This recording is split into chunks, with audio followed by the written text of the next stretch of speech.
Um, today, before I begin, we actually, like Brian said, we were able to talk to a class at Wayne County Community College, and one of the interesting things that came up, which is not the first time I've heard it, being a product of schools in the inner city, I can understand it, and that is that there was a brother there who has a child, there's a couple of children that are actually in public schools, and they were moved over to charter schools. And, he was saying that, well, the charter schools are better. They're better funded. They have more resources, and it's better than what was what they were going through in the public schools. And I just want to say that this has been something that's been going on for 20, 30 years, defunding public schools and putting them in the conditions where you have infrastructure that's crumbling. The heat doesn't work, or there's no air conditioning. Auditoriums are crumbling, and there's no seats for children to sit down. There's not enough books. They don't have books. They don't have lockers. Children are staying up in classrooms. But the answer is not the privatization of the public school system through charter schools. But it's understandable to see how a lot of people can arrive at that conclusion, because children, you just want them to have the best opportunities in life, so they can be, productive for themselves as they get older and have their own families. And so, it's understandable that the brother was saying that. I think that's how people who open these charter schools, that's how they frame it. That's how the federal government frames it. When it has these race to the top funds that it's dangling in front of the states, saying that they have to increase their caps on charter schools, and saying that, well, this is the way to better the schools, but it is, there is actually no proof to actually show that children in charter schools perform better, or that the instruction in charter schools is any better than public schools. They just have, initially, they have more funds from which to start with. They're brand new. They have more resources to begin with. So that's the leg up that they have. They don't, when you have, I don't know how it is here, but in Denver, the schools, they get federal, state, local funds, but the local funds that come to the schools is based off of the property taxes in that area. So they're not going to open charter schools in like Cherry Hills and Cherry Creek. They're going to open them in the inner cities, Northeast Denver. If anybody knows Denver, Northeast Denver is still a black community, and this is where the charter schools have started. But it's not a question for the kids in Cherry Hills and Cherry Creek. The schools weren't funded.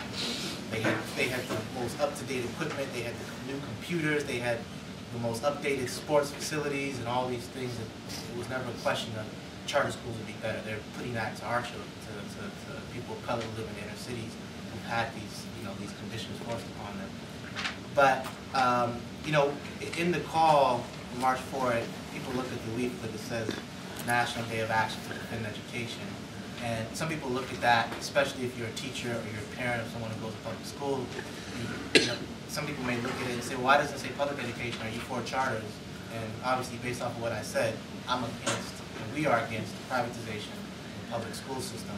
The reason why it says defend education is because it's more directed towards people in higher education who go to private schools of higher education, and they're forced to take out the mortgage their future by taking out thousands of dollars in loans. And I think the average debt when a student graduates is like over $20,000. So that's the reason why it says National Day of Action to Defend Education, because we didn't want to leave our students go to private colleges and private universities. March 4,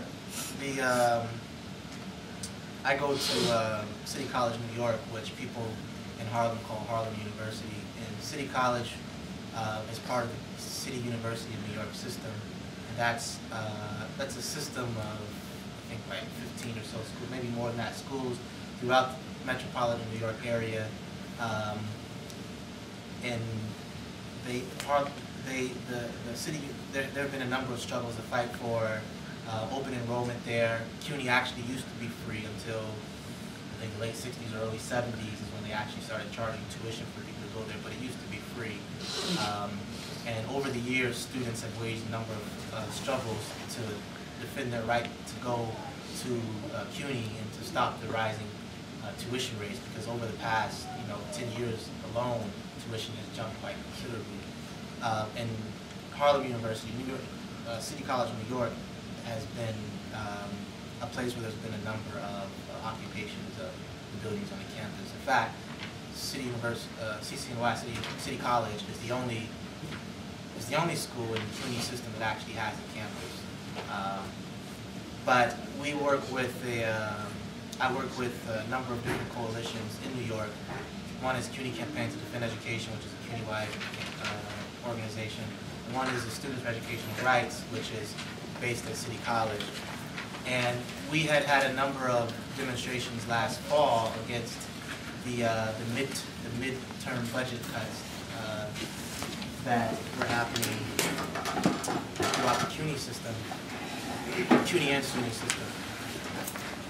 And so, you know, we found that last spring there had been a lot more militant, determined, larger actions in response to the budget for 2009-2010. And in response to that, we had the students as well as the faculty who were facing layoffs began to mobilize against that proposal that was brought forward by Governor Patterson. And there were massive cuts. There was a proposal to raise tuition 15% in the CUNY, and I think more than that in the SUNY system. SUNY is a state university in New York, and there's schools throughout the state of New York. There were also at that same time the cuts that were happening at the local level from that were being proposed by the city government, most notably by Bloomberg, who is one of the top 10 richest people in the world. Also waged the most expensive mayoral campaign in the history of this country. So we had even a rally of like over 30,000 people at City Hall. The Professional Staff Congress, which is the faculty union at CUNY, supported student rallies, and they rallied themselves. And so the movement was at a certain pitch in the spring. But after the budget was passed and after the tuition hike had gone through, it wasn't as drastic as they were proposing, but it was still quite significant of a tuition hike. A lot of people resigned themselves to these were the conditions. And, in this particular period, sometimes when you lose a battle, it's hard to get people to see just because you lost doesn't mean you can't push it back.